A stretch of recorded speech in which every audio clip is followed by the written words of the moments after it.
চুয়াডাঙ্গার দামোদায় নিখোঁজের পর ভুট্টা ক্ষেত থেকে দুই বৃদ্ধের মরদেহ উদ্ধার করেছে পুলিশ।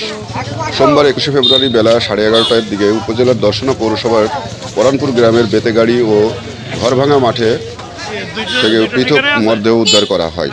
নিহতরা হলেন চুয়াডাঙ্গার দামোদা উপজেলার পারকৃষ্ণপুর মদনা ইউনিয়নের সাড়াবাড়িয়া গ্রামের মৃত ইদ্রিস আলীর ছেলে শওকত আলী সাকো ও একই উপজেলার দর্শনা পৌর এলাকার পরানপুর গ্রামের মাঝের পাড়ার মৃত গোলাম জোয়ারদারের ছেলে হাফিজুর রহমান হাফিজ।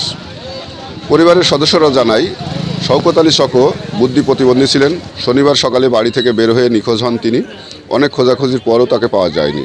এদিকে হাফিজুর রহমান রোববার দুপুরে ঘাস কাটার উদ্দেশ্যে বাড়ি থেকে বের হন। বাড়ি না ফেরাই খোঁজাখুঁজি করা হয়, পরে তাকে পাওয়া যায়নি। স্থানীয়রা জানায়, সোমবার সকালে ভুট্টা খেতে কাজ করার সময় দুজনের মরদেহ দেখতে পেয়ে পুলিশকে খবর দেওয়া হয়। শওকত আলীর মরদেহর পাশে একটি বিষের বোতল পাওয়া যায়, আর হাফিজুর রহমানের মুখে ধারালো কিছুর আঘাতের চিহ্ন রয়েছে। খবর পেয়ে দর্শনা থানা পুলিশ ঘটনাস্থল পৌঁছে মরদেহ দুটি উদ্ধার করে।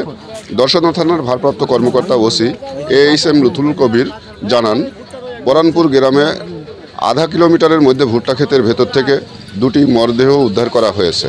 একজনের পাশে বিষের বোতল ছিল ও অপরজনের মুখে ধারালো অস্ত্রের আঘাতের চিহ্ন পাওয়া গেছে। মরদেহ দুটি ময়নাতদন্তের জন্য চুয়াডাঙ্গা সদর হাসপাতাল মর্গে পাঠানো হবে। ঘটনার আইনগত ব্যবস্থা প্রক্রিয়াধীন রয়েছে।